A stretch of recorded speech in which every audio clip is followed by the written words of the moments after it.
Baruch haba, welcome and shalom. And so this is our beginner's Hebrew grammar class. And tonight we're going to the letter Aleph. So this is the letter Aleph. We have here, this is the way that as we cover each letter, it's going to look like this. And usually I'll have at least 2, sometimes 3, sometimes 4 letters up for you. When you come into the classroom, you need to take all this information down because even if I don't get to it, we'll get to it. Okay, sometimes classes extend, which is why I tell you there's 22 letters, but usually it takes us about 30 weeks or so to cover everything. So we have excuse me just a minute. We have the katav. This is called the katav asherit. This type of letter. This is the katav asherit. What we call modern Hebrew letter. Here will be the name of the letter. Here's the paleo, the ancient Hebrew. And then the number of the letter. Because every Hebrew consonant, the Hebrew is only consonants, there are no vowels. Every Hebrew consonant is also a number. So you have 1, 2, 3, 4, 5, 6, 7, 8, 9, 10, 11, 12, 13, 14, 15, 16, 17, 18, 19, 20, 21, 22. So the tav at the end is number 22. Okay? And in Hebrew, if you go to Israel and you're working with numbers, it's modern Hebrew and the world community and everything like that. So they also use Arabic numerals. But if you're dealing strictly with Hebrew, the way you make numbers is you put different consonants together. Okay? Remembering that when you're putting numbers together, you're also, by the way, I know I messed up. I'll correct it in just a minute. When you're putting numbers together, you're also then putting words together. When you're putting words together, you're putting numbers together. And they're working together, and I'm going to show you a little bit of that tonight. So I said 22. Well, actually, that's not true. We go to 10. From 10, we go into the tens. 20, 30, 40, 50, 60, 70, 80, 90, 100. From 100, 200, 300, 400. That's as far as Hebrew counting goes, is to 400. So there are 22 letters, but it doesn't, I misspoke, it doesn't go to 22, we go to 10, then 10 we go by tens to 100, and then by 100s to 400. And that's the way it works. Okay, so you're going to have all of this every Thursday night. You're going to, every letter, we're going to cover these things. So, and then we basically take the letter apart and put it back together again. Because when you take something apart, how many of you, when I was growing up, I liked to take things apart, okay? Couldn't always put them back together again. My dad, even in his old age, was still upset at me because as a young boy, as a teenager, I took the shotgun apart and I couldn't get it back together again. And it never, I finally did get it back together again, but it never quite worked the same way. All right, so the problem was the bolt action. When you slid the bolt, there was some stop or something, and apparently I lost the screw, or I don't know what, and so the bolt, when you pulled it back, you had to hang on to it, because if you didn't, you just threw it right out, and it slid right out. So anyway, so we take the letters apart to see what's inside, because there are secrets inside the letters. Yes? Of that group, because I noticed you have 3 groups, one at the top, then Aleph, and then this symbol. Which one of those is the transliteration? This would be the transliteration of the name, okay, you would say. Okay, and remember that there's a difference. I don't think I've really covered this yet, but you will see a lot of this. You have transliteration versus translation. Okay, they sound the same, but they're not the same. Transliteration, to transliterate. So basically this is taking a Hebrew word and putting it into the English alphabet.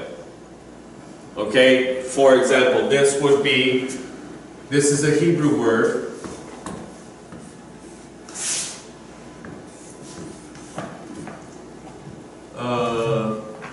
Let's see, let me put another letter in there. Now, alright, so this is a Hebrew word. This is Shin Lamed Vav Mem. So this would be like this. Shalom. Everyone say shalom. Shalom. Okay? So this is the word, this is how you spell shalom in Hebrew. In English, you would still saying shalom, but this would be the transliteration. I've taken this and I've put it into the English alphabet. Oh, and then you put it other direction too. Well, yeah, because I'm putting it in English form. So, yeah, Hebrew goes this way, English goes this way. So this is the transliteration.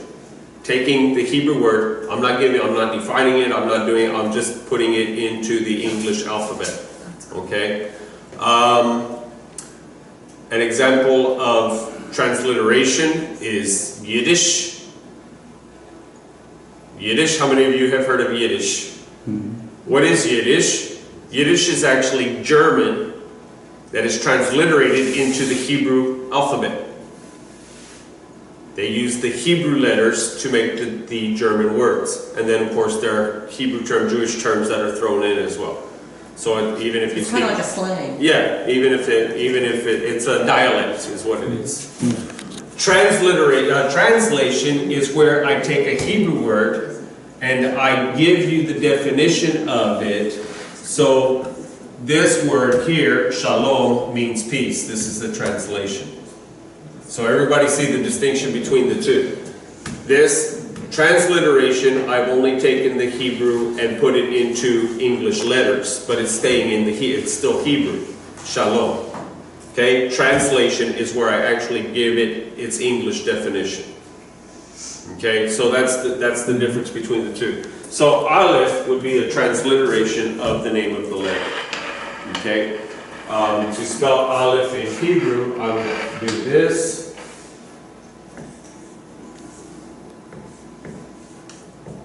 And that's how you say Aleph in Hebrew. That's the way it would look. Okay?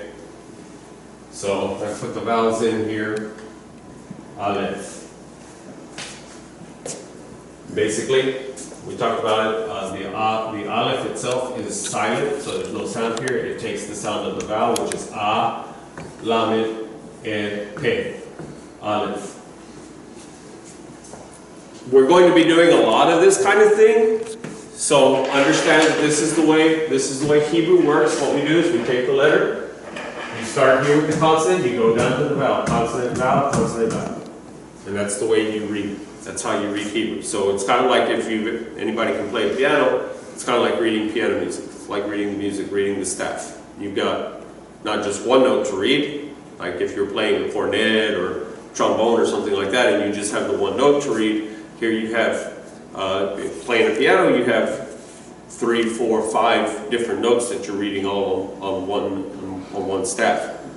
Okay, so Hebrew is kind of like that, in that you're reading like this, then this, then this, then this. So you're reading left, right to left, but you're also kind of having to read up and down because the vowel markers are put underneath the consonant. Why are the vowel markers put under the consonant? Because they're not actually part of the word. Why are they not actually part of the word? Because in Hebrew writing there are no actual vowels. The vowels were actually invented, the vowel markers were actually invented around in the 1600s and put into place. Okay? They're called Nikudim, the Nikud marks. Okay? So, everybody with me? I hope that long explanation answered your question. And understand, when I go into long explanations and stuff that you may already know and everything like that, we also have viewers online, and people that are not here tonight and things like that, so that's why we cover things like that. Last night for our Tree of Life class, we had like 60 people online watching. So it's not just that we're here. You look around you and you see just what's here, understand that there are a lot of other people that are watching online. So that's why I go into detail, because some of these people may not know what we're talking about. All right, to the Aleph. So the modern Hebrew, the Kitab Ashuri. And you remember what I told you last week about the modern Hebrew. When we say modern Hebrew, we're talking 2,500 years. Okay, now this is the Hebrew that is in effect to this day. You go to Israel, this is, you'll be looking at this kind of Hebrew. But when we say modern Hebrew, it is relatively modern. That this Hebrew, that the Kitab Ashuri, is actually over 2,000 years old. And in fact, there are some Hebrew scholars who believe that it goes back to the Babylonian captivity, because these letterings, the Kitab Ashuri, are actually Aramaic letters that became Hebrew letters. Let me turn my sound off here. Hang on just a second. So when we say that this is modern Hebrew, modern as opposed to the Paleo. Okay? So this is the Kitab Ashuri. This is Kitab Ashuri. This is the name of the letter, Aleph-Bet. This is the Paleo. This is what it looked like earlier, previously, and then this is the number. So tonight we're going to start with Aleph.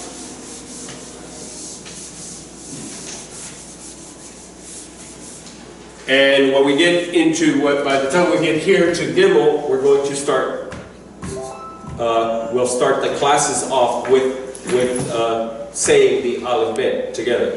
So we'll go Aleph-Bet, Gimel, Dalet, all the way down together as a class. And then we'll come back and we'll do the numbers to help it be ingrained in your mind, so that you hear it, so that you say it, and those kinds of things. All right. So Aleph is the first letter. Salud. Thank you. Aleph is the first letter, and the first thing that we need to know about the Aleph is that it is silent. It has no sound. There are two letters in the Hebrew Aleph-Bet that are silent, that have no sound.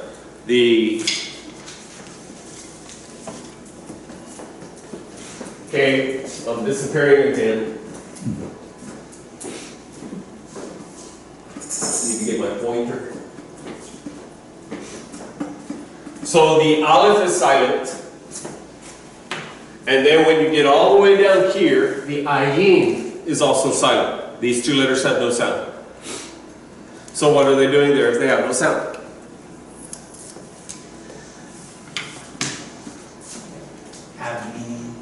Okay, so they have no sound, but they have significance. Because the power of the letter is placed into the word. So a word that starts with Aleph, or a word that has an Aleph in it, there is what we call a quiescent Aleph. And we'll talk about that in a little bit, a quiescent Aleph. It has no sound at all, there's no vowel for it, and so it takes no sound. It's quiet, it's a silent letter. But it adds significance to the word. Because as we started last week, as we were telling you last week, every letter has its own definition. For example, if I were to ask you, what does the letter F mean? What does the letter F mean? It means F. Oh, in English. Yeah, what does the letter F mean? No trick questions here. Surprising ones, but no trick ones. The letter F means nothing. It means the letter F. Okay? In Hebrew, the letter Aleph we discussed last week. Anybody remember? Quiet. Anybody? I'm the teacher now. Quiet. Anybody remember? Aleph. So you remember what the paleo is? Okay. Very good. Say it real loud. Ox. Okay, so let's talk about the ox. This is an ox head. This is the head, the horns on top. Okay, it's an ox. Why an ox? Well, because the ox was the John Deere tractor of their day. This was the Caterpillar. This was the bulldozer, where we get the term bulldozer. Okay? What did the ox do? The ox was the strongest animal on the farm. In fact, the ox was actually the animal of the well-to-do farmer. The poor farmer didn't have an ox. The poor farmer, if he had sufficient funds, he might have, yay! He might have, we just started, so don't feel like you've missed a whole lot.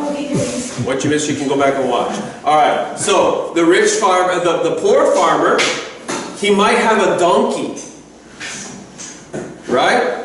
That was his. That would be like today you have the John Deere tractor, the big John Deere tractor, four-wheel drive, right? All four wheels. You have the dualies on the back. Sometimes you even have the dualies on the front, right? So you actually have 8 tires. Has the 20-row plow on it, right? The big thing that covers the road when you're late to work. Living out there in the country, we have this little 2-lane, little road, pavement, that takes us into town before we get into the 4-lane. Nearly every morning, especially in the spring, every morning, you get behind these tractors. They're going out to the field to work, and you get behind them, and what are you going to do? You know, they take up the whole road. And you're there like, back when I was growing up, you know, a farmer on his tractor, when he had cars coming up behind him, he'd pull off into the field or whatever, let you go by. These guys today, you know, that's your problem. It's not my fault you're late, all right? So don't blame me. So anyway, compared to, my dad had an old Ferguson tractor from the 1950s, okay, or 40s, I don't know. It was an old tractor. This was an old 4-cylinder tractor. It stood this high. It was painted gray and red. Had 3 speeds on it. Slow, slower, and slowest. It had a little gear here that when you released the gear, when you pulled back on it, it dropped the plow. The plow had 2 tines on it. Telling you what, it had 2 tines on the plow, 2 rows. That's what it did. There we have tillers today, garden tillers that work faster than that tractor did. But we were glad to have that Ferguson tractor. Otherwise, Dad would have strapped the plow to us, which was the next thing. That is what the poor farmer used. The poor farmer used the family. Okay? He couldn't afford a donkey, much less an ox. And so he used the family. This, by the way, is why, back in those days, and actually until relatively recently, particularly country families had big families. Today, if you go into Amish country and such as that, they still have big families. Why? Well, because they loved having children. In Judaism, it is a mitzvah to have not only children, but to have many of them. But one of the reasons why there were big families is because the dad needed help on the farm. And so all of the boys would work the farm. They would go out and work the farm, including strapping the plow to whomever. To a slave, to a servant. They couldn't afford servants. To your oldest son, to your next son, whoever was the strongest, I guess. And that 1 or 2 people would pull the plow. You can see photos of things like this, old photos back in the 1800s here in America. of families working together, and the dad and one of the sons or something like that would get into the harness and would pull the plow, and perhaps the mother coming behind, pushing, directing the plow, steering the plow, and things like this. So why am I telling you all of this? I'm telling you all of this so that we can understand what is going on here. When we say ox, this would be the strongest animal that those people would see, would know, would relate to. You can talk about elephants and things like that, but what do they relate to? They related to the ox. Because this was the strongest, this was a rich man's tool, this was the rich man's tractor, and it was the strongest beast that they could relate to, that they had commonality with. And so the idea of the ox is strength.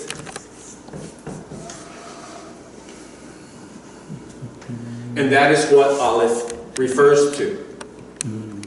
So when you put an Aleph in a word, you're taking the definition of it and you're putting that in the word.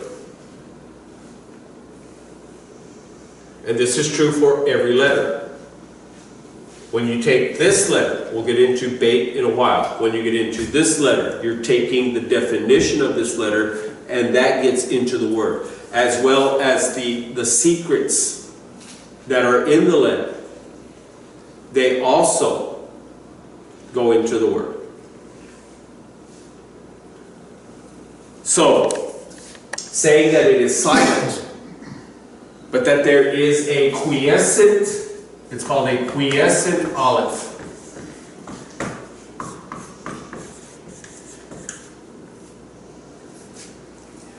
When it is silent, by the way, when it is silent, usually it takes the sound of the vowel, takes the vowel. So if there's an A sound vowel under it, an N vowel under it, an A vowel under it, an E vowel under it, the Aleph will take that sound.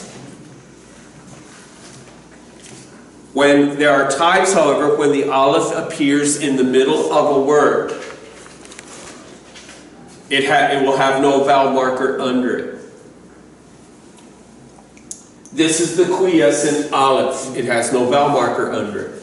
Quiescent meaning, what does this mean, quiescent? En español, cállense. No. Let me Google it. Do you see that here?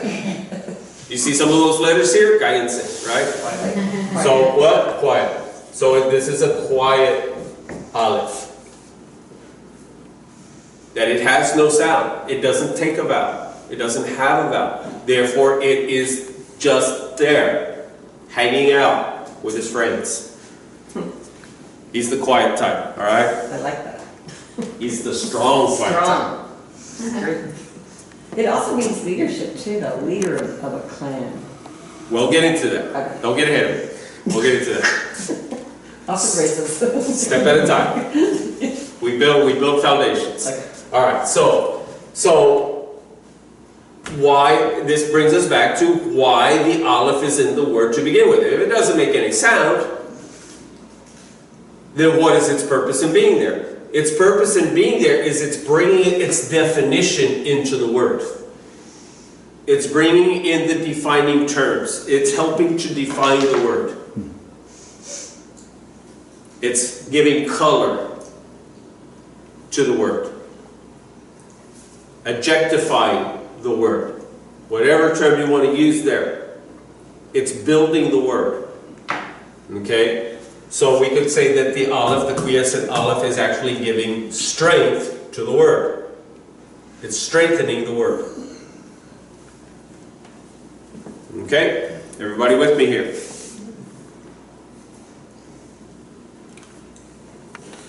So, everybody have this? I can take it down?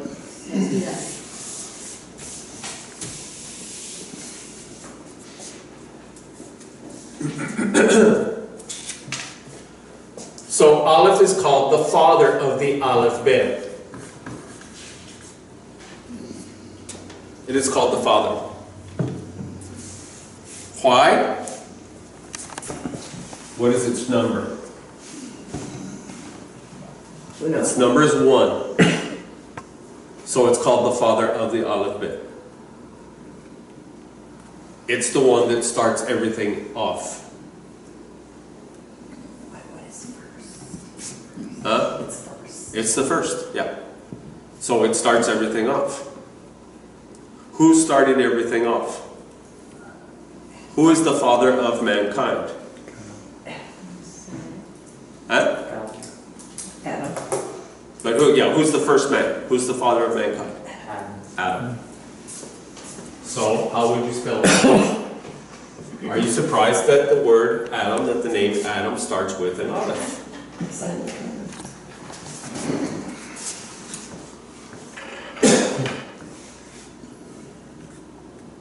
This is the way you spell Adam in Hebrew. Adam is how you would say his name in Hebrew. Everyone say Adam. Adam. So, this is his name, Adam, starts with an Aleph. He is the father.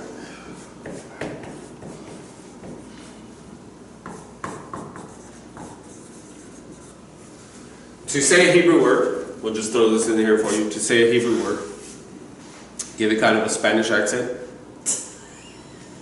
Except you don't roll your R's from the front, you roll your R's from the back. So you don't trill from the front, you trill from the back, from back here. So you're almost swallowing your R's, but other than that, give it a Spanish accent. But usually you will put the emphasis on the second syllable, on the last syllable. Adam. Instead of Adam, it's Adam.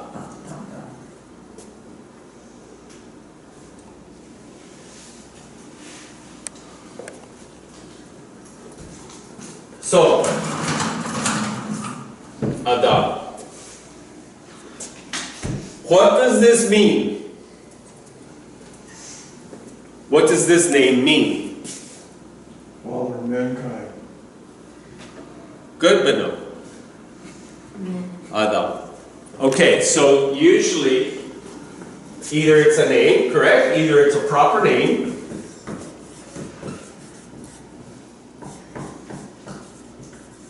or it is translated as man.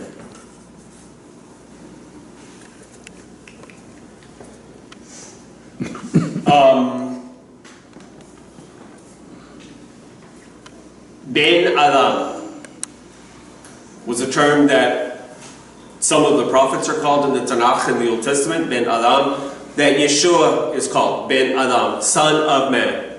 Ben Adam, son of man. Okay? However, this is not, I don't want to say it's not correct. It's not, the word for man is actually ish. Say ish. Ish. Is the Hebrew word for man. Ish. Adam is more like mankind. Yes. So if man is ish, woman would be isha. Ish ve isha. So when it says that he called her woman because she came from man, he called her isha, which means out of man, from man. So the term Adam, to put it in our terms, we would actually say human. Human. The word Adam actually means human. So when God came into the garden and he's calling Adam, Adam, he's saying human. Kind of like you would say dog, cat. He's calling him by his species.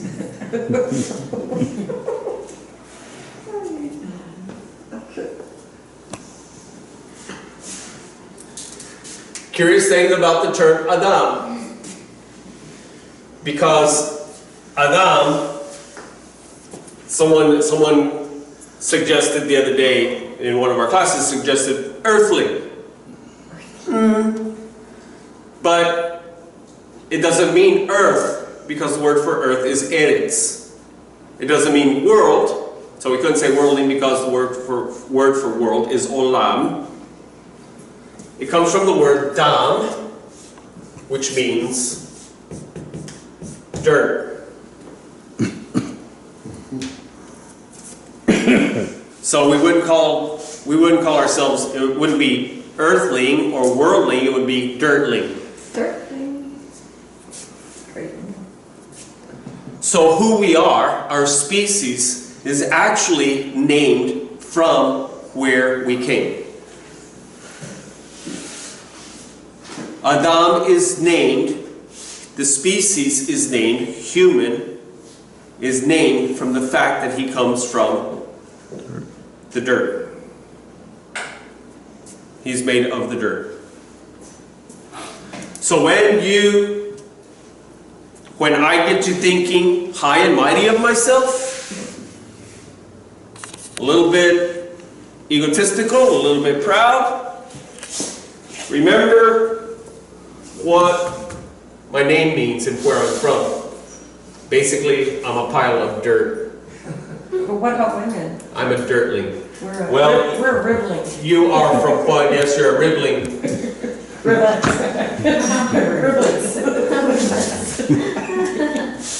So we're not from dirt? You are from the We dirt. have to be from dirt, we came from him. Exactly. In fact, with and this is part of Judaism 101. That Chava is her name. Okay. He continues with the name Adam. Her name is Chava. Remember the CH is a sound. Chava. Everyone say Chava. Like you're trying to hack something up, right? Yeah. Chava. And this is the Hebrew name for Eve. Chava. That Adam and Chava were a single unit. They were a single unit. That one was within the other. That Chava was created along with Adam. She was created within him. That when God first created Adam, He created him with all of the attributes of mankind. I.e., in other words, He created Adam as with both masculine and feminine attributes. So, in Kabbalistic art, you will often see that Adam is pictured. You like my artwork? I tell people it's going to the Smithsonian one day. You're not allowed to copy this because this is copyrighted material here. With two faces, back to back. Yeah. So when you can look this up on the internet, look up Adam in Kabbalistic art, and oftentimes you will see an image like this with two faces, two head, or back to back. They're facing apart, not together. Yes. Where does this come from? Well, this comes from the book of Genesis, the creation of mankind.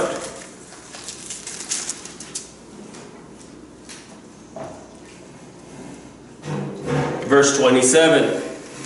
Breshit, everyone say Breshit. Breshit is Genesis in Hebrew. Breshit, chapter 1 and verse 27.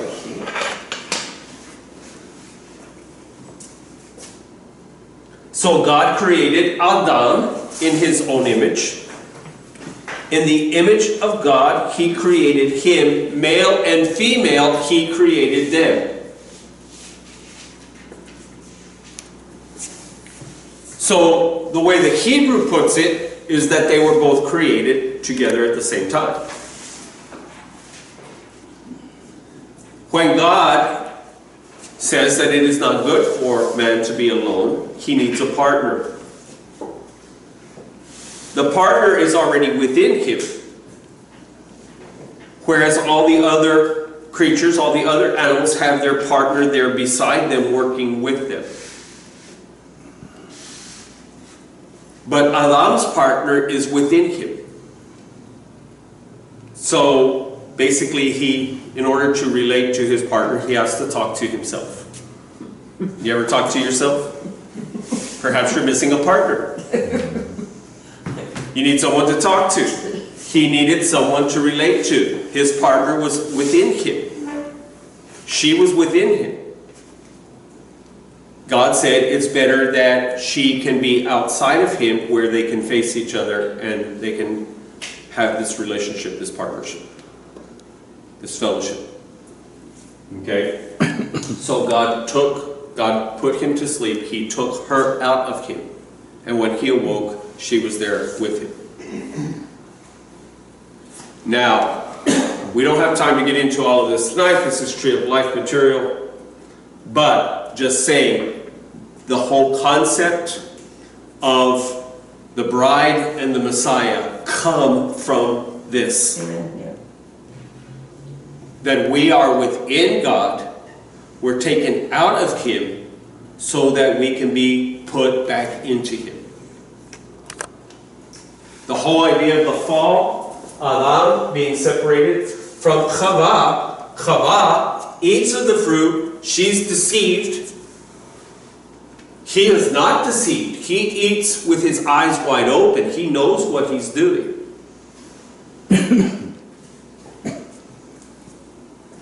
So why did Adam, knowing what he's doing, why did he do what he did? Because when she bit the fruit, she became separated from him. She didn't just become separated from God, she became separated from him.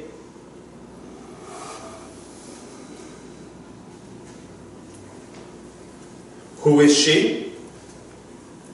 She is Isha. She is from him, out of him. That she is a part of him. She is his other half. Right? Those love terms, those endearment terms, my better half. Where the husband says about the wife, she completes me. Where the wife says about the husband, he completes me. This is the relationship that I have with my wife. My wife is what gives me balance. My wife is she is what helps to keep me going. She gives me strength. She gives me encouragement. She completes me. She's my other half. The relationship, not bragging, just telling you, the relationship that I have with my wife, literally, I understand the significance of this, that she is a part of me, that she fulfills me, she makes me whole. This is the kind of wife that she is, and she has always been this way with me. So that, verse 24 of chapter 2 says, therefore a man shall leave his father and mother and be joined to his wife, and they shall become echad. They shall become a unit. One flesh.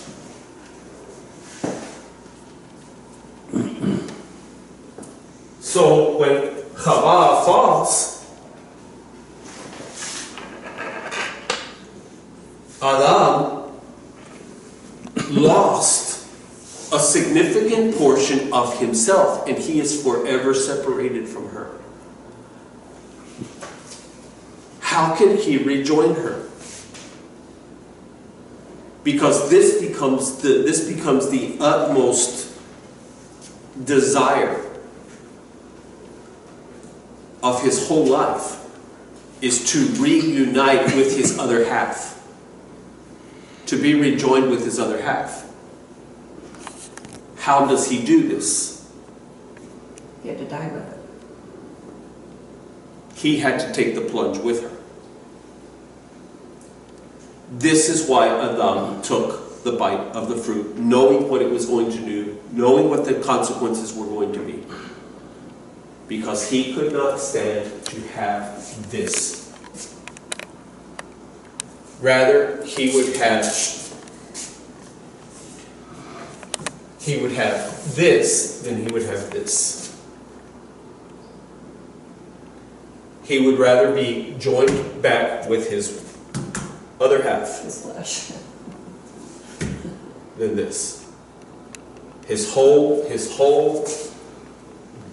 reason for being, his whole purpose became this, to reunite this. Now, that's a sad tale, no? Yeah. That's, that, you know, we don't like to think about things like that.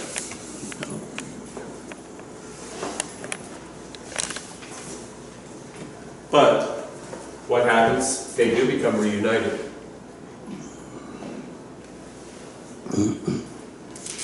Who is Adam? He is the Mashiach. The Messiah. Who is Chava? She's the bride.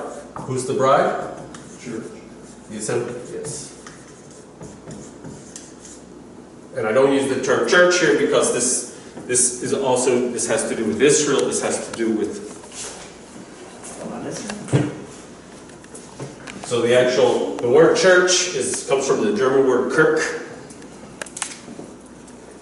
And if you study the word Kirk, its etymology, it does come from a good place. Circus. No. This is what they would call a gathering of witches, a coven. Okay, is a Kirk. That's a bad Okay. covenant. So I'm not saying it's true. I don't make things up. Interesting, no, it's true. Google it. Okay, so this is where the term church comes from. What am I saying? Am I saying, okay, so we can't use that word anymore, throw it out? No, I'm not saying that. I'm saying that in Messianicism, we refer to ourselves as an assembly. Because in the Greek, that's actually the term that is used. So the assembly of God, got it right. That's actually the term that is used. Okay? Just saying. So don't be offended, just letting you know. Just giving you information. Throw it out there, see where it lands. Alright. By the way, I am an equal opportunity insulter. I will insult the Christians and I will insult the Jews, both. Where a group is wrong, where people are wrong, they're wrong. Myself included, okay? Where I'm wrong, I'm wrong. Where right is right, right is right. So does the church have everything wrong and we throw everything out? No. Does Judaism have it wrong and we throw everything out? No. That's the problem. The Jews want to say, well, we're just throwing everything that the Christians believe away because they got this wrong or they got that wrong. And the Christians are over here saying, well, the Jews got this wrong and they got that wrong, so we're throwing everything away. No, it doesn't work that way. As the rabbis say, truth is truth wherever you find it. Now, if only they would back it up, right? Yep. Because the truth is that Judaism and Christianity have more in common than either side would like to admit to. That's right. They have more understanding, they have more in common than they would like to admit to. And much of what Christianity believes actually is founded in Judaism. But they hate to admit that, though. Okay? Well, so the Jews hate it, the Christians hate it, everybody hates it, everybody's miserable, alright? So, that's why I tell you I'm an equal opportunity insulter. Both sides are going to be insulted.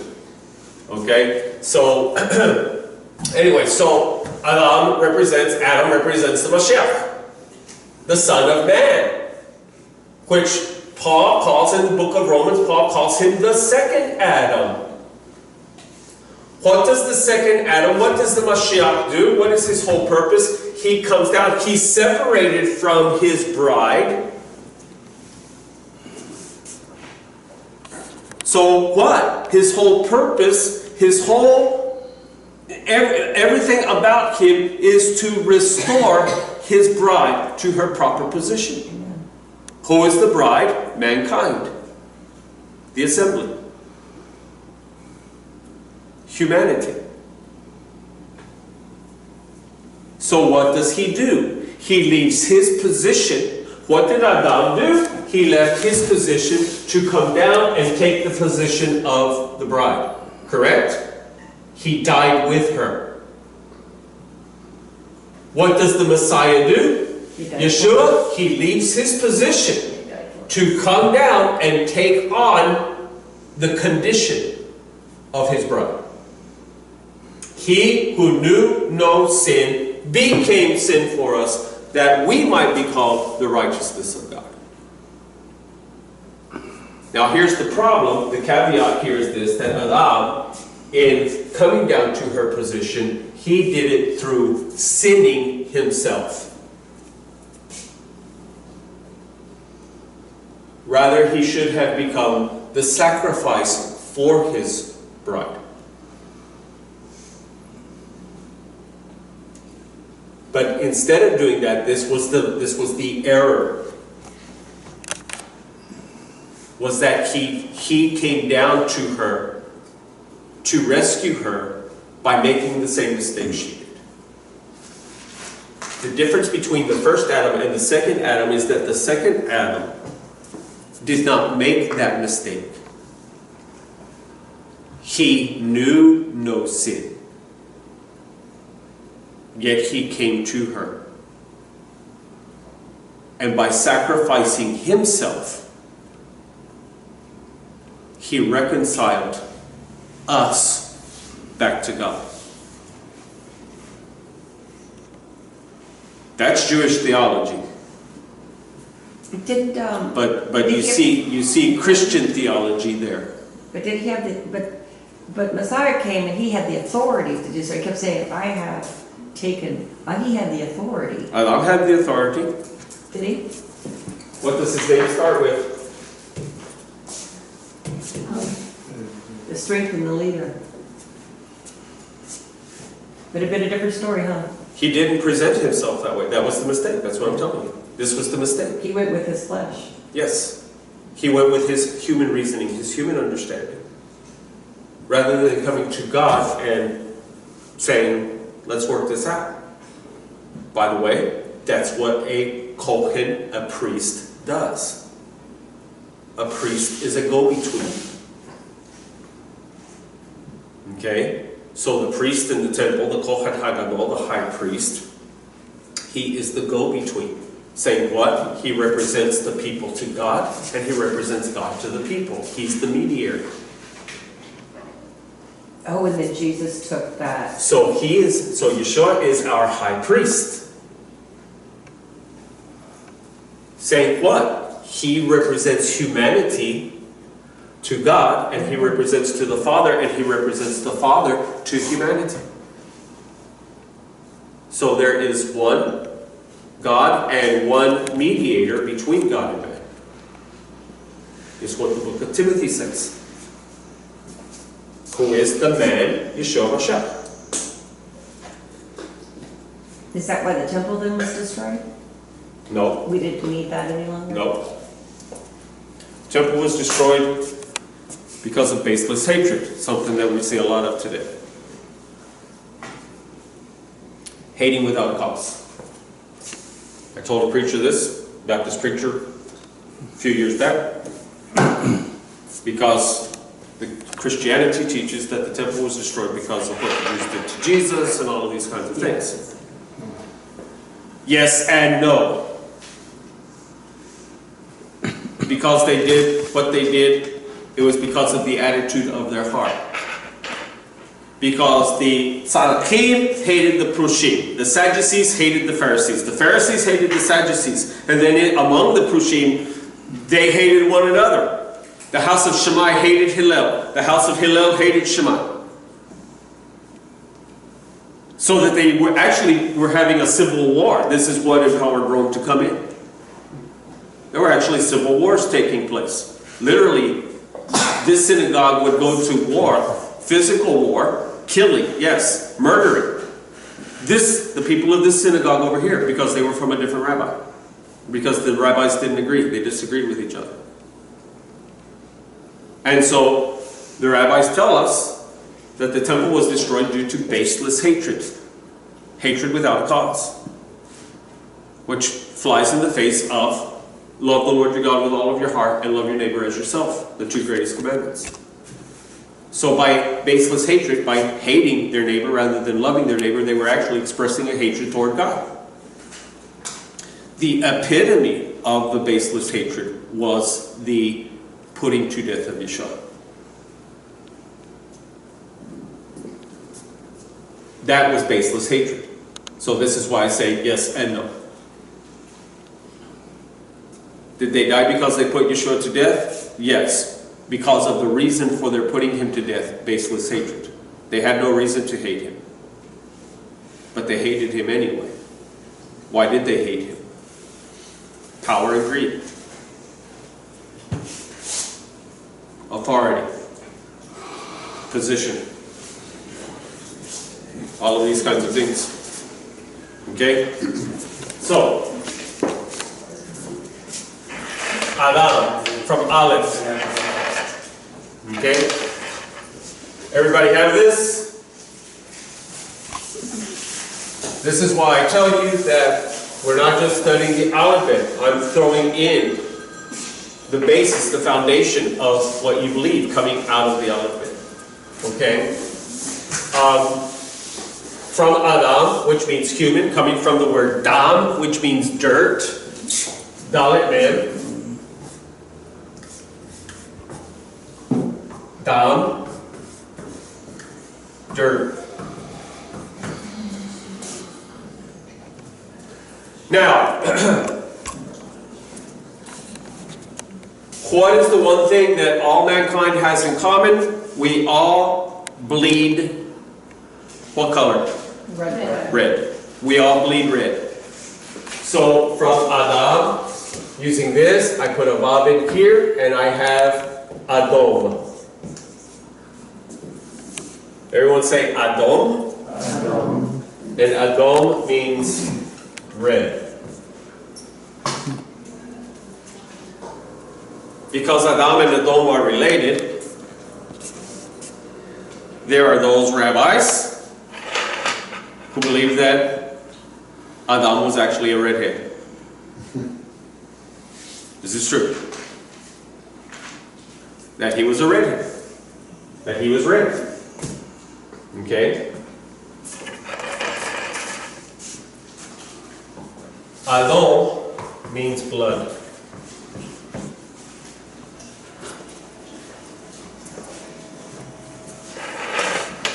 And what do we know about blood? Through Scripture? The life is in the blood. Okay? Adom. Here in the United States, we have a group that helps in times of crisis called the Red Cross.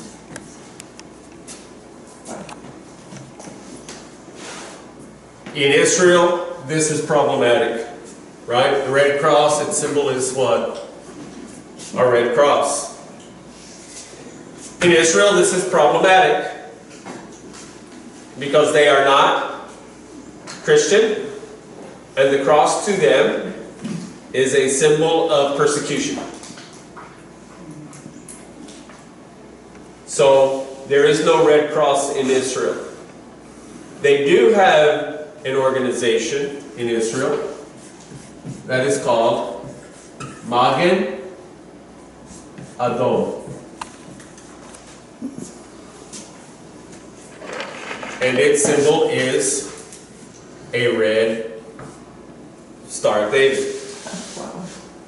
And this is their Red Cross. It's called Magen Adom.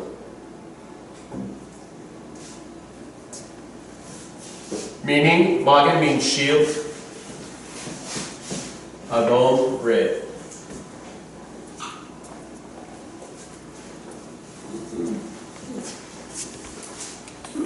But, keep this in mind. This is the root of everything. We are nothing more than dirt that God has breathed life into.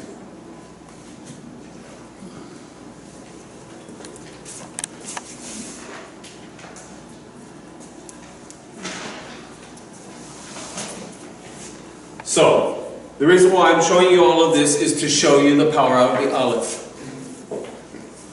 All of this is found in the strength of the Aleph. Remember that I showed you, everybody have this? I can take it down.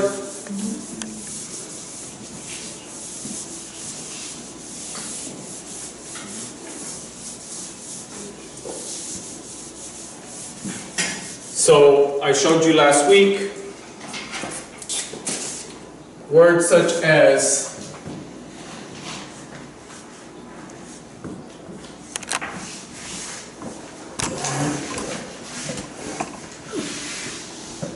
Elohim, should be it.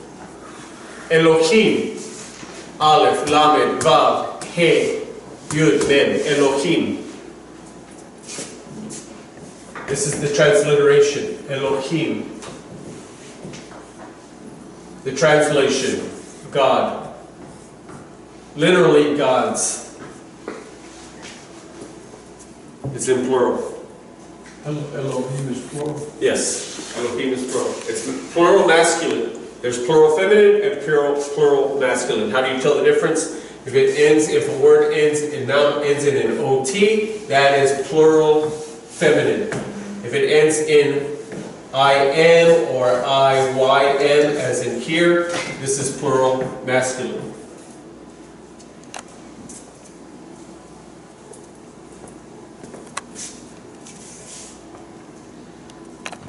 So, the very first letter of the word for God is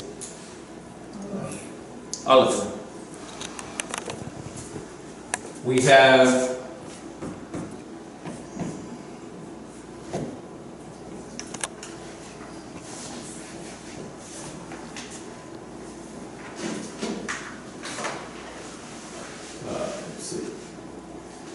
we have the word Adonai. Aleph, Dalet, Vav, Nun, Yud. So, Adonai. Adonai, this is the transliteration. The definition, the translation is Lord. Aleph, giving the word what? Its strength. Showing that this is a position of strength. Right here, you actually have a word. Remember what I said, that the Aleph is called the father of the Aleph-Bet. Because when I put Aleph together with Bet, I have the Hebrew word Av. Everyone say Av. Av. This is what Paul is referring to in the book of Romans when he says that we have the right to call him Abba. Av means father. What do you have? Aleph, giving the strength to the word. So, Av is the strong man. He's the strong one. He's the father. Abba. If you go to Israel today, you will hear their children calling their fathers Abba. That's a D, not a B. It's both. Okay? We'll get to that when we get to Bet. You will hear them calling Abba. Meaning daddy. Av is father. Abba, Abi, my father. Abba, dad, daddy. Papa. Saying what? What's the difference between father and daddy? Daddy's a little loving. Okay, daddy is a term of endearment. Father is positional. Daddy is relational. So, if you have a relation with the Father, you have the right to call him by the relational name, Dad. Daddy, as a little child. coming to his father. Some people were raised in more austere homes, and so they called their father, Father. Or if you remember your first grade primers or whatever, you know, and the girl comes to the, you know, the little girl, the little boy comes, Father, where is sister? Father, mother, you know. I did not call my father, Father. My sister sometimes called him Father, usually when she was teasing, Father, you know, something like that. Smart aleck kind of term, okay? We did not call him Father, we called him, when we were little, we called him Daddy. When we got older, we called him Dad. Okay, to the day he died, I called him Dad. A term of endearment. Okay, so Romans, where he says you have the right to call him Abba, literally, you have the right to call him by his relational term, Daddy. Okay, so say that all of this, starting with, notice that these positions of power, of authority, all start with Aleph. Adam, Elohim, Adonai, Abba. They all start with the Aleph, telling you that these are all power positions.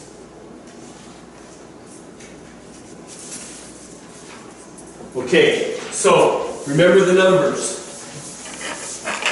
Remember what I told you. I told you at the beginning of the class that I was going to share something with you tonight that I really didn't have time to share with you last week, but I did want to come back and hit it because I want to talk about Gematria a little bit here. Everyone say Gematria. Gematria. Now, you will hear in Christianity, you'll hear things like Gematria and Talmud and Kabbalah. And you'll hear, oh, these are wrong, those are bad, those are evil, those are wicked.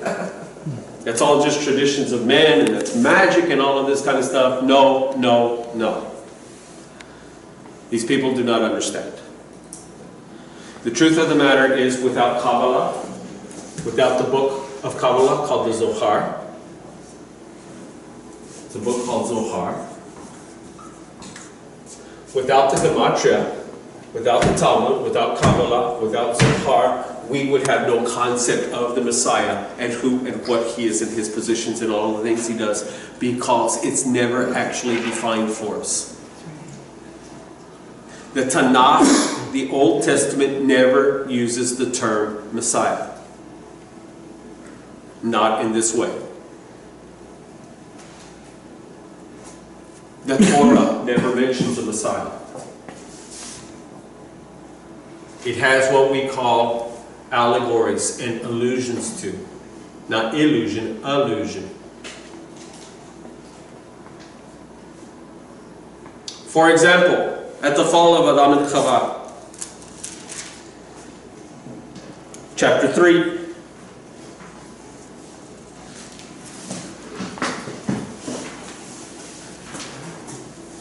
verse 15.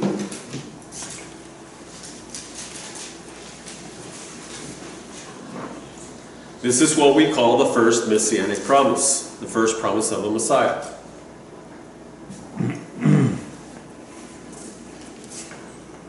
I will put enmity between you, the serpent, and the woman. Remember last week I showed you through Gematria that there's a relationship between the snake and the Messiah. Why? Because when you put their letters together, when you put their Hebrew consonant letters together, they add up to the same number. If they add up to the same number, there's a relationship. So there's a relationship between the serpent and the Messiah. Does Yeshua recognize this relationship? Yes, John chapter 3. Even as Moshe lifted up the serpent in the wilderness, so must Ben Adam, the Son of Man, be lifted up. There is a relationship there.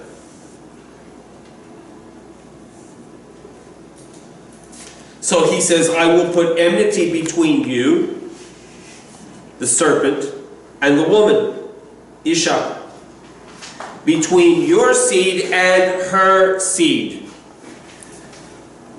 Being problematic. What is the problem? A woman does not have seed. A woman creates the egg. It is the man who has the seed. The sperm. The sperm in both, what's the term I want? In both animal terms and plant terms. Zoological is the animal term. I can't remember what the plant term is. It starts with a B. Anyway. Botanical, yes. Okay? Zoological and botanical. The male plant produces the spermatozoa, which is Greek for seed. The male carries the seed. The female carries the egg. But here it says, whose seed? Her seed. Therefore we have a problem. And the rabbis have to step back and say, okay, we've got a problem. And this is what the rabbis do. They come to problematic passages of Scripture and they begin to debate them. Why does it say this? Why is it written this way? Fine. What's going on here? So, we know that the her seed is referring to what? To whom? Yeshua. To Yeshua, to the Messiah. Except, we have another problem. And that problem is, it never says that. I will put enmity between you and the woman, between your seed, her seed. He shall bruise your head, and you shall bruise his heel. That is, he's going to crush your head, you're going to bite him on the heel. Meaning what? One is mortally wounded, and one is not mortally wounded. The bite on the heel is not a mortal blow. The blow to the head is a mortal blow. So that this one, the seed of woman, will destroy the serpent. The serpent will injure this one. Notice that it never mentions the Messiah here. Now we, some 6,000 something years after the fact, looking back on it, and because of all of the teachings that we have been through, understand that this is referring to the Messiah. But if you were living prior to this age, if you were living back in the days of Moshe, if you were living back in the days of the prophets, how would you know that this refers to the Messiah? You can't. And then he comes, and then we can look back. Now you can look back, but the problem is that they were saying that this is Messiah before he ever came. Another scripture, very common scripture in Christianity, and this is used to prove to Jews everywhere that Yeshua is the Messiah. Isaiah 53. You know this passage of scripture. Who has believed our report? To whom is the arm of Adonai been revealed? For he shall grow up before him as a tender plant, as a root out of a dry ground. He has no form or comeliness, and when we see him, there is no beauty that we should desire him. He is despised and rejected by men, a man of sorrows, acquainted with grief. We hid as it were our faces from him. He was despised, we did not esteem him. Surely he has borne our griefs and carried our sorrows, yet we esteemed him stricken, smitten by God, and afflicted. He was wounded for our transgression, he was bruised for our iniquities. The chastisement of our peace was upon him, and by his stripes we are healed. Okay, you know this passage. And we have been taught that this is concerning who? Messiah. The Messiah. Now you talk to most Jews, and you talk to most rabbis today, and they will tell you that this is speaking to, concerning Israel. And I've debated rabbis on this, including some of my teachers, and they would tell me, we've never believed that this had anything to do with Messiah, that this has always been about Israel, that this is Israel, this is Israeli, not Mashiach. It's not about the Messiah, it's about Israel. What is the basis of the argument? Why is there an argument here? of whether is this Messiah or is this Israel. Why is there an argument here? Because the passage doesn't say. That's exactly right. We take it as being Messiah. Why? Because it describes the Messiah to the point. I can look at this passage 2,000 years after the fact and I can say, man, that fits Jesus to the T. His life, His death, His burial, His resurrection, His ascension, that His sacrifice is accepted by God. It's all there.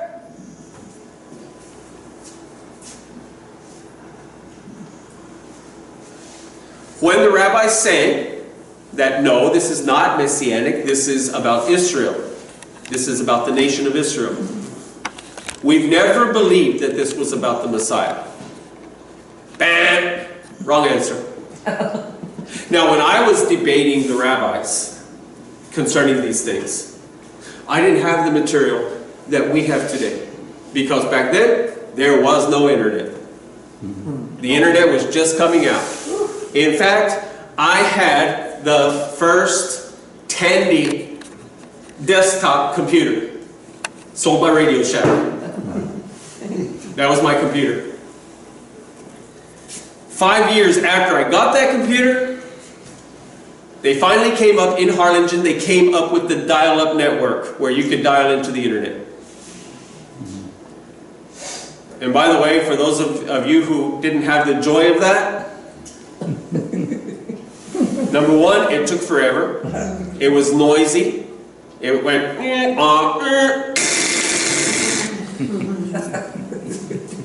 What year was that? and then it took forever to load up. I have 1,000 times more power and more memory in this phone than I did in that first computer. $35 a month. Okay? What I'm saying is, I did not have the wherewithal to debate the rabbis. We have the internet today. So guess what? We can go check things up. Yeah, and we should. By the way, do you know that the rabbis are saying that this is a good thing? Because now, what? The whole world has the opportunity to know the truth. In fact, it is for this very reason that they're putting the Zohar and the Kabbalah on the internet for free so you can read it. Yes. They kept it hidden up until this age. So awesome. They're saying that this is one of the signs that we are in the Messianic era, that the time for Messiah is here. If that doesn't give you goosebumps, I don't know what will, because I just got a bunch of shivers up in my spine. I'm just telling you. So guess what? The answer is no. Nachmanides says that this is about Israel. Maimonides says, or that this is about Messiah. Isaiah 53 is about Messiah. Maimonides says this is about Messiah. Rashi says no, it's about Israel. Guess what? Now we've got an argument going, not in Christianity versus Jude, but in Rabbi versus Rabbi. When? Not recently. Thousands. Yeah, we're talking the 1500s. They were arguing. So when you hear rabbis say, when you hear Jews say, or you see them write things like, this was never about the Messiah, we never believed this and everything like that, that's the wrong answer. Because I can take you to Maimonides, I can take you to Nachmanides, and I can prove to you that they said it is about the Messiah. In fact, Maimonides says very plainly, this is the Messiah. Now here's the problem. The same problem with Genesis 3:15. It never says. It is well and good for us 2,000 years after the fact. Even 20 years after the fact, we can look and make the comparison. We can lay the life of Yeshua down alongside Isaiah 53 and we can say, what? They're congruent. They agree. They sure do. But what if you lived 500 years before? What if you lived in the day of Isaiah? Because he doesn't say this is Messiah. What if you lived in the day before? What if you lived at the time of Yeshua? What if you were alive on the day of his birth? would it be Messianic to you then? Because you can't make those comparisons. Guess what?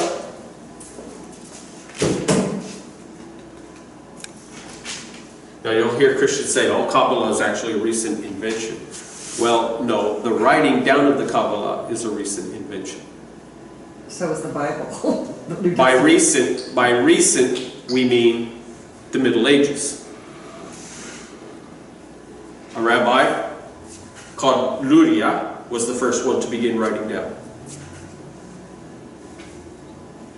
what we know as the Zohar and the Kabbalah. Except he wasn't. Rabbi Akiva, who lived in the 1st and 2nd century, he actually is the one who began to codify the Kabbalah. What's his name? Akiva.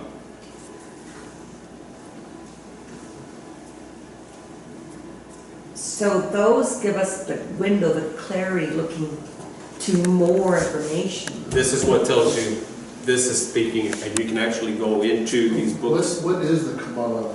Kabbalah means mystery, hidden, secret, the secrets. As in the book of Proverbs where it says that it is the pleasure of God to hide things, and it is the place of man, the responsibility of man to uncover them.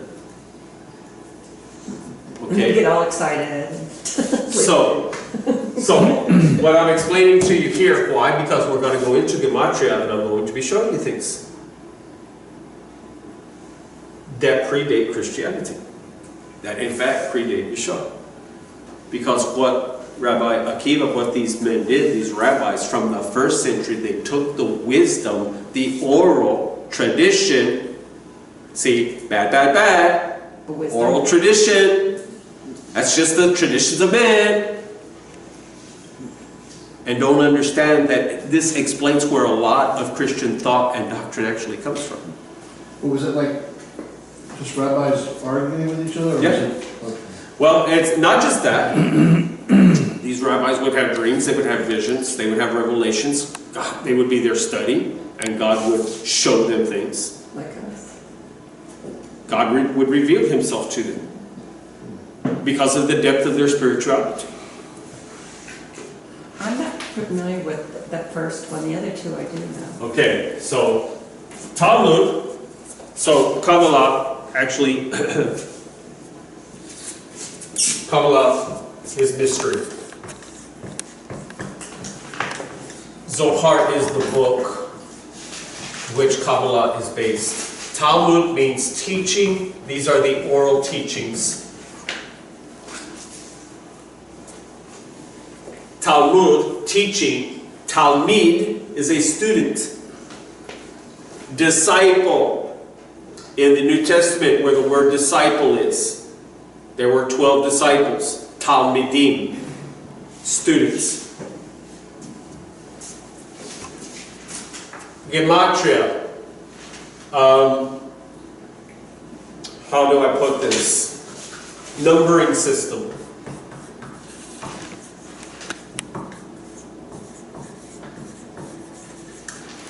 Dealing with the Aleph-Bet. The numbering system that deals with the Aleph-Bet.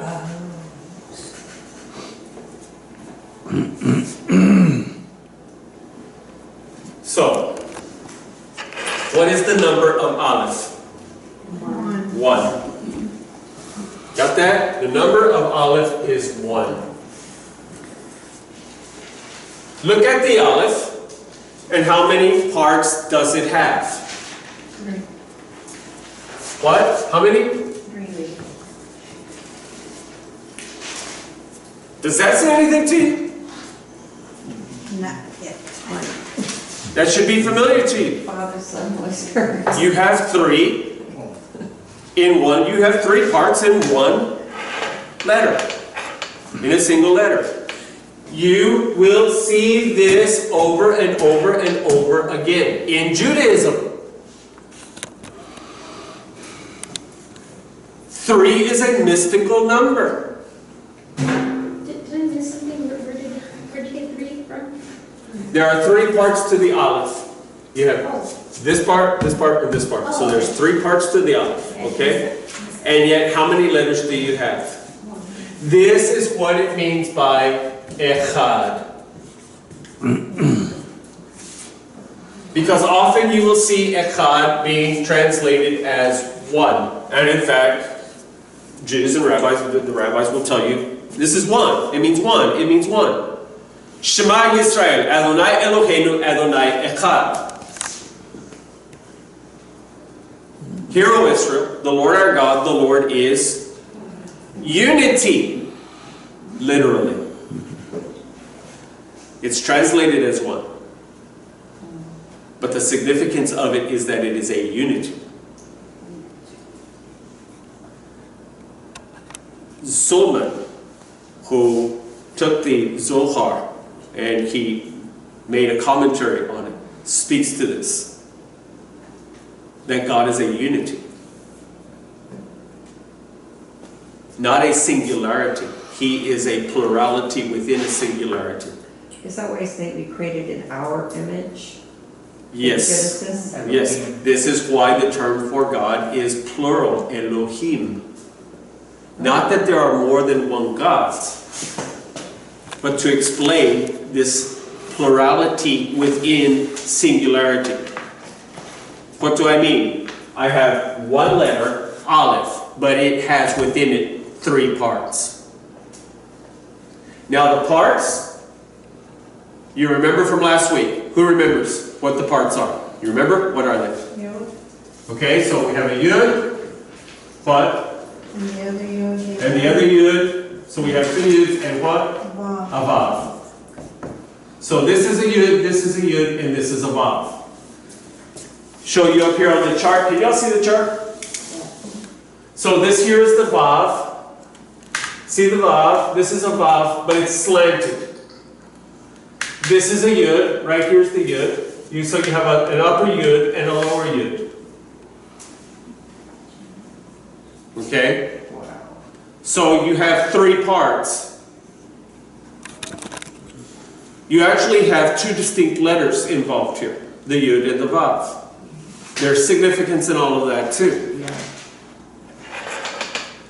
Vav is the number, what? Count. 1, 2. Come on, everybody. 1, 2, 3, 4, 5, 6. It's the number 6. 6 is the number of men. Yud. What number? Count. 1, 2, 3, 4, 5, 6, 7, 8, 9, 10. 10. So 26. Good.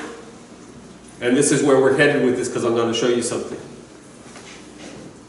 But you have man involved in the upper level and the lower level. You have man involved in heaven and in earth. And what did you say earlier? Oh, that signal above from that? Yes. As it is above, so it is below. Is what the rabbis say. This is what we call the chasal, the sages, have taught us. As it is above in heaven, so it is below. By the way, Yeshua says what? Yes, exactly. Our Father, which art in heaven, hallowed be thy name. Thy kingdom come. Thy will be done on earth as it is in heaven. Guess what? He's a rabbi. Which was any significance of Yud being 10 and the 10 Sephirah? Very good. 10 Sephirot. So in the tree of life, we have 10 Sephirot. Okay? Don't have time to go into all of that. You can go back and watch our tree of life videos. That's okay. But that's good. No, actually it's a good point because it adds to the point. There are 10 Sephirot. A Sephirah is an attribute, the attributes of God. So you have kingdom, you have foundation, you have victory, you have strength, you have glory, you have majesty, you have wonder, you have beauty, you have kindness, so you have 10 of these, which are the attributes of God. Well, we could say to kind of understand the emotions of God, so to speak. He doesn't have emotions, but He doesn't have emotions. But He manifests these things to us so that we can understand Him.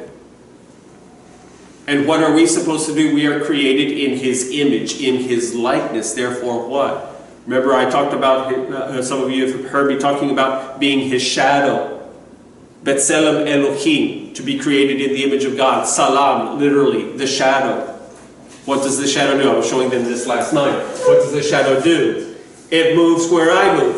It's connected to me. It's attached to me. Without me, it does not exist. So you are the shadow of God. You are connected to Him. You are attached to Him. Without Him, you do not exist. When I move, the shadow moves. When I'm still, the shadow is still. Therefore, when God moves, you move. When God is still, you are still. Saying what? We are to mirror. We are the image. Paul talks about this, that I am in the express image and the likeness of the Messiah. Saying what? I am supposed to be mirroring what He's doing. You look in a mirror. What does the image in the mirror do? Reflect.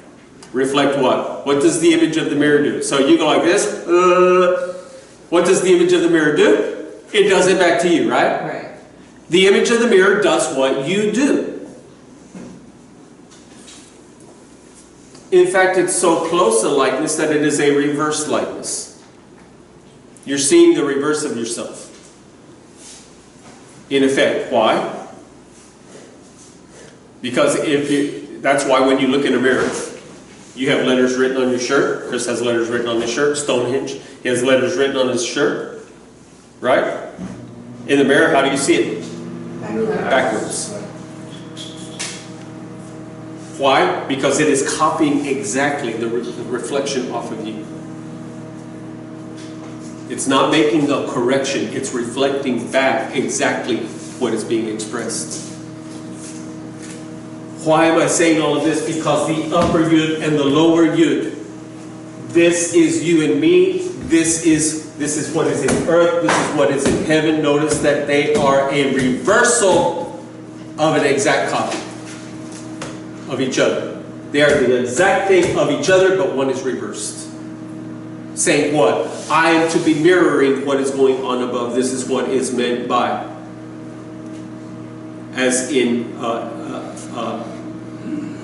our Father, I got to go through the whole prayer. Our Father who art in heaven, hallowed be thy name, thy kingdom come, thy will be done, thy will be done on earth as it is in heaven.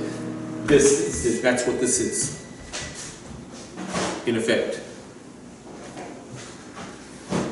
So, you have above and to you to make the Aleph. Notice what is the definition, what is the defining term of the Aleph? Strength. And what, do you remember what I told you last week? What is this saying? The Vav between the two units. Man is the connection. Man is the connecting force between heaven and earth. Man has two souls. One that is attached above and one that is attached below. Paul talks about this as being the two men. There is a duality to us that none of the rest of creation has. Only mankind has this duality. Those creatures which are above, they only have the spirit, the soul of above. It is called Nefesh Shamayim, the spirit of the heavens. The animals, the life here on earth, they all have what? They all have what is called the Nefesh Bechama, the animal instinct. This is why you read, it's confusing to Christians, to a lot of Christians, because they don't understand the Jewish background of all of this, but where the Bible says that the animal has a soul. Does this mean that the animal goes to heaven when it dies? No, it's not talking about that. It has an instinct. The soul is your instinct. So the animal has an instinct to survive, to eat, to sleep, to multiply, to reproduce. These are all instincts. Do you have that instinct? Do you have the instinct to eat, to drink, to sleep? That instinct is hitting me right now. To sleep? To reproduce, all of these things, yes. Therefore, I have what? I have a nefesh bekama. I have an animal instinct in me. An animal soul. But the animals, do the animals go to church? Or assembly or synagogue? No. Do they worship God? Do they have conception of God? Do they understand God? Do they understand the Messiah? Do they understand any of these kinds of things? Do they understand spiritual terms? No. All they understand are their instincts. The other side is that those creatures which are of the spirit world, the angels and such as that. And by the way, what kind of creatures are there? The truth is, we don't know. We don't know what all kinds of creatures there are that God has created that we cannot see. Does that mean that their world is any less real than our world? No, the truth of the matter is their world is more real than our world. Our world is an illusion.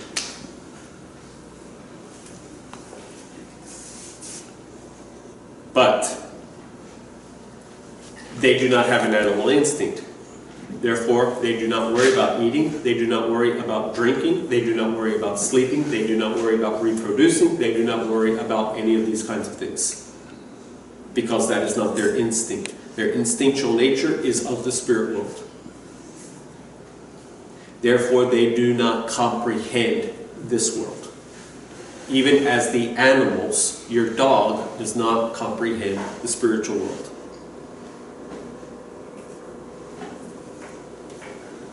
Man is the connection between the two because we have both instincts in us. We are both spirit and flesh and bone. We have both. Is that why Jesus had to become man? Yes. To make the connection. To bring heaven down here? Yes, exactly. Exactly. So, you have the yud represents a hand. The defining term of the yud is a hand, action to do. So you have one hand where? And the other hand where? You are a walking Aleph. Amen. I'll take it. Just kind of stand like this and you're walking up. Settle sideways. Anybody have any music? All right. But this is the significance of it, that you have one hand above and you have one hand below, meaning what? Everything you and I do touches both heaven and earth. Everything. Now this applies to every individual? Every individual. Whether he's born again or not? Every human being is created B'Tselem Elohim. Every individual is created in the image of God. This is the heart. This is the heart of Judaism. This is the heart of Torah. This is what the Torah is all about. Because I don't like that person over there. I don't like you. Okay, maybe I don't hate you. Maybe I don't love you. I'm indifferent about you.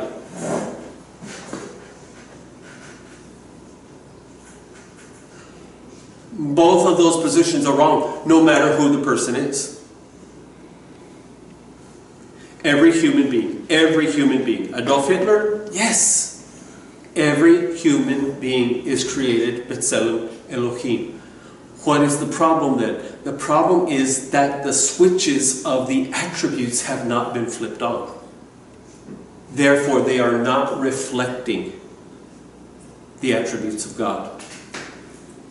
They are not living according to the Nefesh Shamayim. They are not living according to the spiritual instincts of the heavenlies. They are living according to the animal instincts of the earth. When people do badly, when people act badly, it is because they are living according to their animal instincts. You call it your evil inclination. Yes, the Yetzer Hara, the evil inclination. You have a Yetzer Tov and a Yetzer Tov, a good inclination, a Yetzer Hara, an evil inclination. But one of them rules over you. Either the animal is ruling you or the spirit is ruling you. One of the two. Notice that we talk about Aleph. Notice that we talk about Aleph as being what? Defining term is what? Strength. So, have you ever heard this term?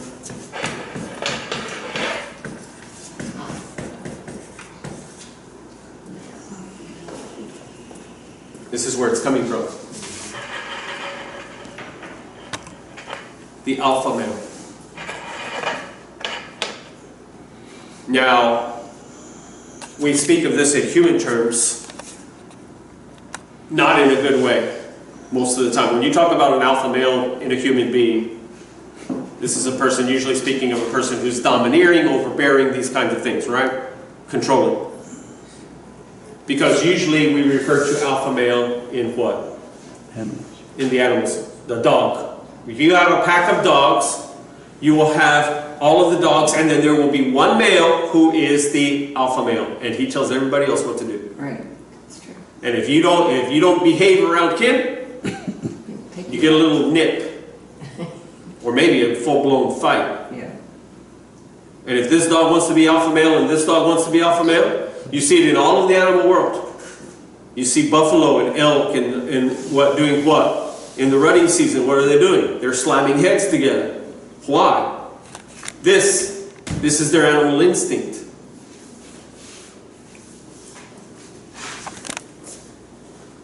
So when you have people who are doing bad things, the reason why they're doing bad things is they're living, what does Paul say? According to the flesh. What does he mean by that? According to the flesh, he's meaning the nefesh bekama. They're living according to their animal instincts. How does a dog eat? Most dogs eat how? Now, some dogs you can train them to slow down and everything, but most dogs eat how? Fast. Fast and furiously and everything for me. And if another dog comes into their eating place, what? Yeah, that's not a good thing. Because the he practices. I don't know about you guys, man. I don't know. Anyway. But this is it's you understand, you see what I'm saying? The animal instinct is very self-centered and very selfish. Therefore, when we are selfish and self-centered and we're looking out for me, number one, I am demonstrating not spirituality, but I am demonstrating physicality. I am demonstrating my animal instinct, my survival instinct, so to speak. And you know what? They take the women and they reproduce with all the women too. And you see that in the kings. Absolutely. The alpha male, the king, gets all the, whoever he wants, the land. Let me go back to this, and I have one more thing for you. The thing that I was excited, I really wanted to show you. So you have all of this. So is this wrong? Yes. The numbering system? No, No. There's secret codes in that numbering system. Okay. So the way I explain it is like this. So let me come to the other side of the board. Wake up, Jackson. Don't draw against those and stuff. You can wipe the drool off anytime. Anyway, just kidding. Okay, so let me put this word here on the board. Is this wrong? No. Depends. It depends. Are we going to go in depth and detail here or what? See, this is why I have to be careful with my classes here. All right. Wrong, good or bad? Can be good. Either. The answer is yes. Yes. Which you find all the time in Judaism. It's not an either or thing. It's yes. The answer is yes. It depends on the situation, on the circumstance, what you're using it for. The same thing is true with all of this. Good or bad? The answer is yes. It depends on what you use it for. The scriptures, good or bad? Yes. Why? Can scriptures be misused? Yeah. Yes. This is the way it works. So we have the 3 and 1, correct? Yet it's one letter. It's not multiple gods. By the way, Messianic Judaism does not necessarily agree with Christianity that there are three individual distinct beings. What Messianicism believes, for the most part, there are exceptions, but most of Messianicism, most of Messianics believe that there is one God, that these are manifestations of the one God. These are different manifestations, different revelations that, as Kepha said, that God has revealed to us in different manners and ways himself.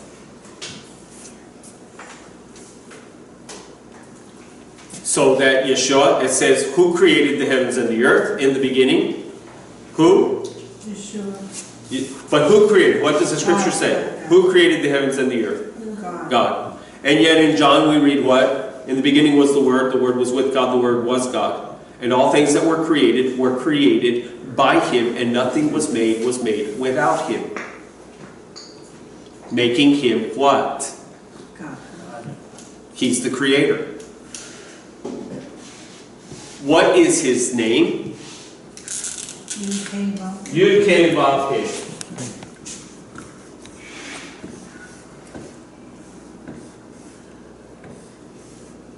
This is the name. Yud-Keh Vav-Keh.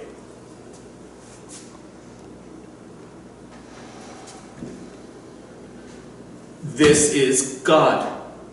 This is His name. Correct? Everybody with me? Yes. If it says in the beginning was the Word was with God, and the Word was God. By the way, if you go back about a month ago on our Shabbat teachings, we talk about this, the term that John uses here. It actually is Kabbalistic. The word that he uses there is a cover word for this used in the Aramaic.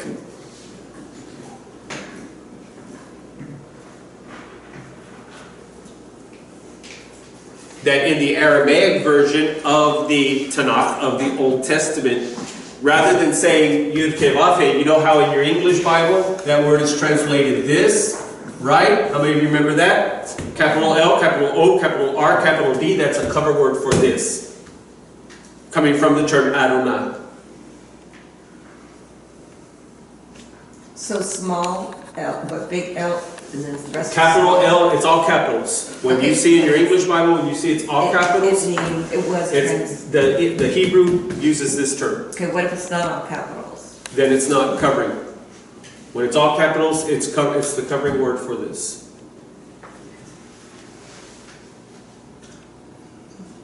So, if in the beginning Yud-Keh Vav-Keh created the heavens and the earth, Yud-Keh Vav-Keh is covered in the Aramaic by the word. In the beginning was the Word. The Word was with God. The Word was God. All things were created by Him. Who is the He? Who is this Word?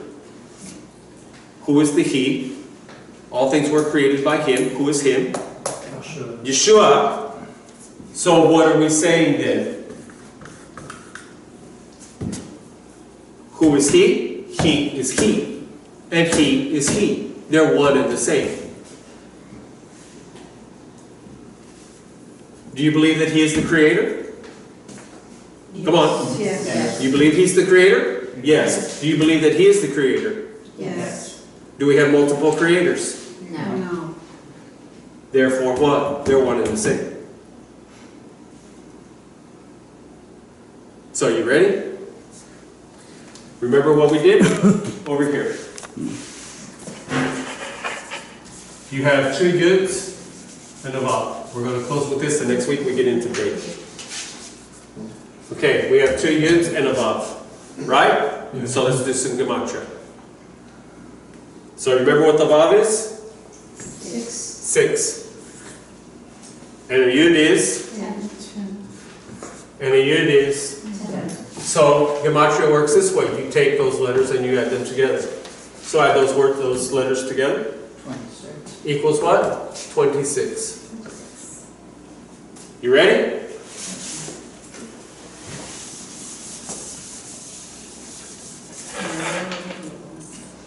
What do you have here?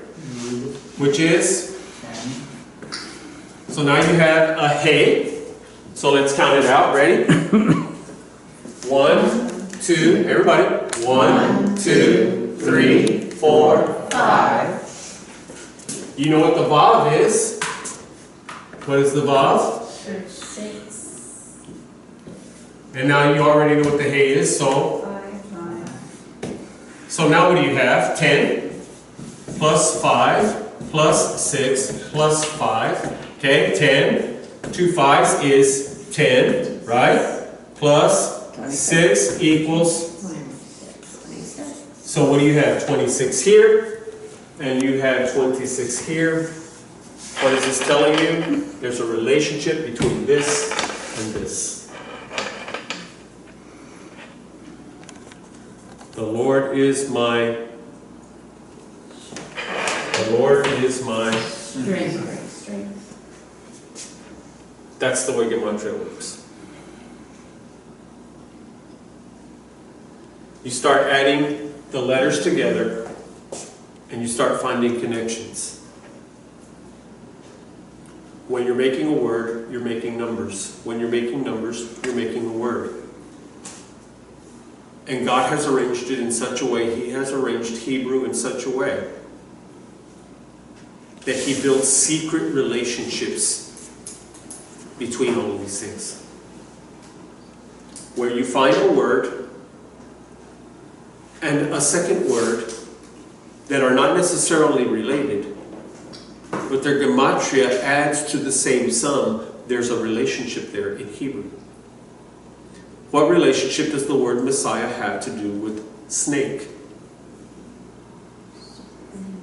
But there is a relationship. As I said last week, I didn't say necessarily it's a good one. But there's a common thing, there's a common theme that is running through. This is why the numbers add up the same. This only works in the Hebrew. These are the secrets. We're going to be talking about these kinds of things. So, bait.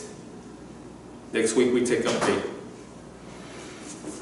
That's the information that I had. Believe me, that's not all the information. We could go for another 2 weeks on this, on Aleph. Actually, we could go another. We could do this. We could take a month on every letter. And Chris will tell you that it expands every time I teach. There's more information that comes into it because we're always studying, always growing, and things like that, coming to more understanding. Okay, so next week we're going to let go of Aleph a little bit because you never let go of it. Why? Because why is Beit next to Aleph? Yeah. There's a relationship. Remember I showed you the relationship of Aleph and Beit, which means what? Av. Everybody say Av.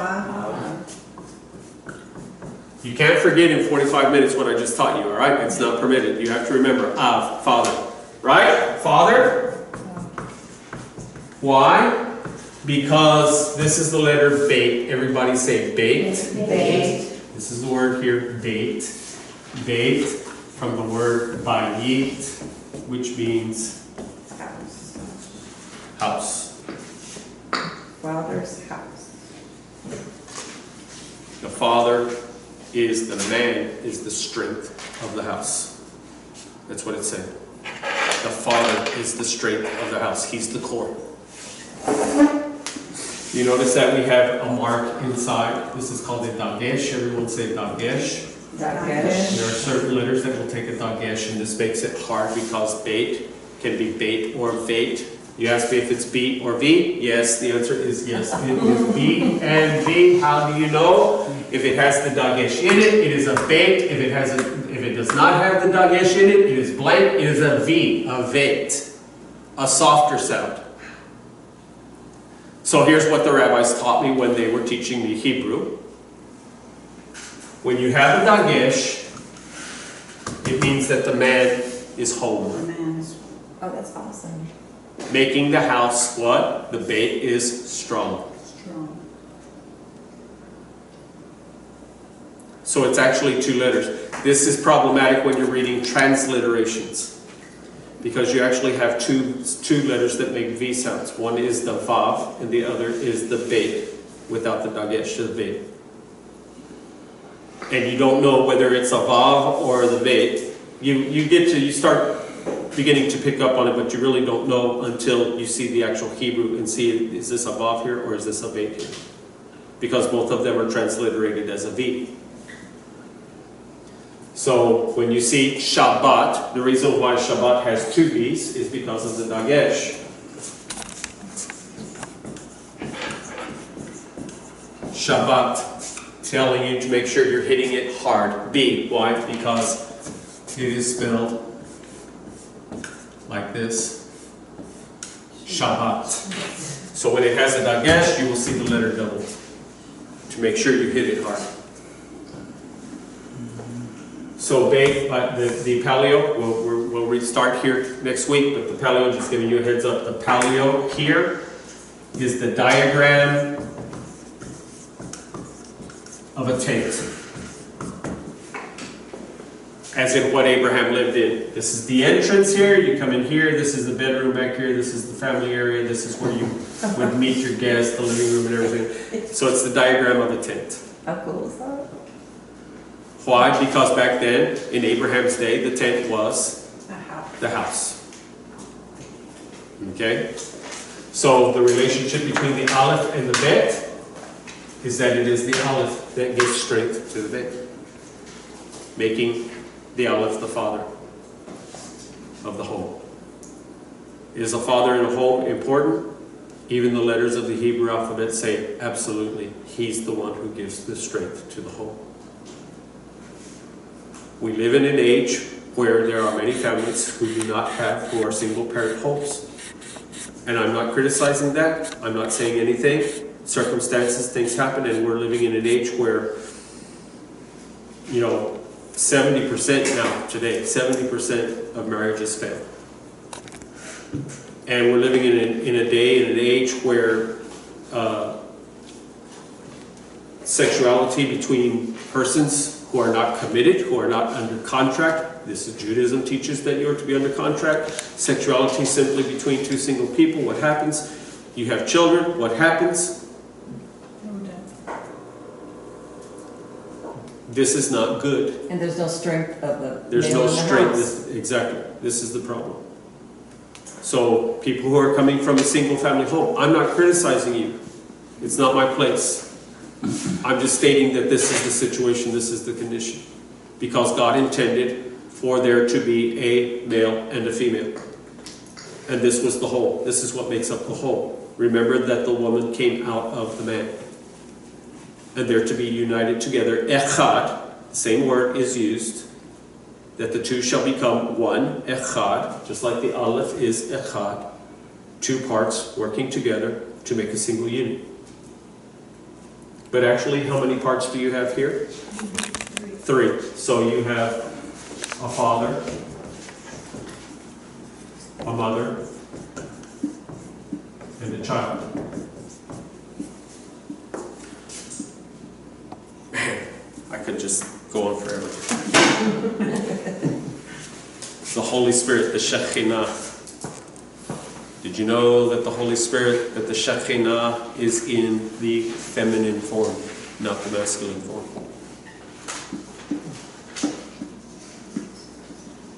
Why? Because the Shekhinah is the bride of the Mashiach. This is why, where does the Spirit dwell? In you. This is why you are called the bride. We are called the bride because the bride is actually living within us. Where do you first find what is the realm of the bride? Genesis chapter 1 and verse 2. And darkness covered the earth. And the earth was without form and void, and darkness covered the earth, and the Spirit of God hovered over the face of the waters. The realm of the Shekinah, of the Spirit, is the earth. The realm of the Mashiach is heaven. Where is the Spirit right now? In us. Earth. On earth. Where's the Messiah right now? Think about it. She's the bride. She's in me. I'm the temple. He's coming to get us. She's living where? On the earth. This is her domain. He's coming, just like Adam, he's coming to reclaim what belongs to him. Amen. You? Yes. Why you? Because you are the temple of the Spirit, of the Shekinah, of the bride. She's living within you. Therefore, you're part of the package. You're with her. So this is why the Spirit does not leave you. You're her dwelling place. She's dwelling within you. There's a reason why it's in feminine form. So, to be in the image of God, Adam was created in the image of God. Remember what I said? Adam was created with both masculine and feminine attributes. Guess what? In the Sephirot, in the attributes of God, there are both masculine and feminine. There's both a mother side and a father side. What is the father's responsibility in the home? Protection. Protection, security. What about the children? Disciplinarian. What is the mother? What is the mother? Nurture. The nurture, right? The kindness, the mercy, the grace, the love, everything like that. I would go to my mother when I wanted something. I would not go ask my dad, I would go ask my mother. I would let mom ask dad. Why? Because mom would mostly say yes. Dad would mostly say no. But mom could talk to dad and she could alleviate. She could balance it. You see what I'm saying? So if you only have the mother, you only have the soft and gentle side. If you only have the father, you only have the hard disciplinarian side. But when you have the two together, you have balance. That grace balances justice and justice balances grace. Too much of either one is a bad thing. This is not Christianity, this is Judaism. It's the tree of life. You have one column of the tree of life, one pillar, which is the pillar of mercy, and you have the other pillar, which is the pillar of justice. They do not work in opposition to each other, they're working together. Is it Torah, is it law, or is it grace? That's not the question. Right. It is both grace and Torah working together, Yes, amen. side by side.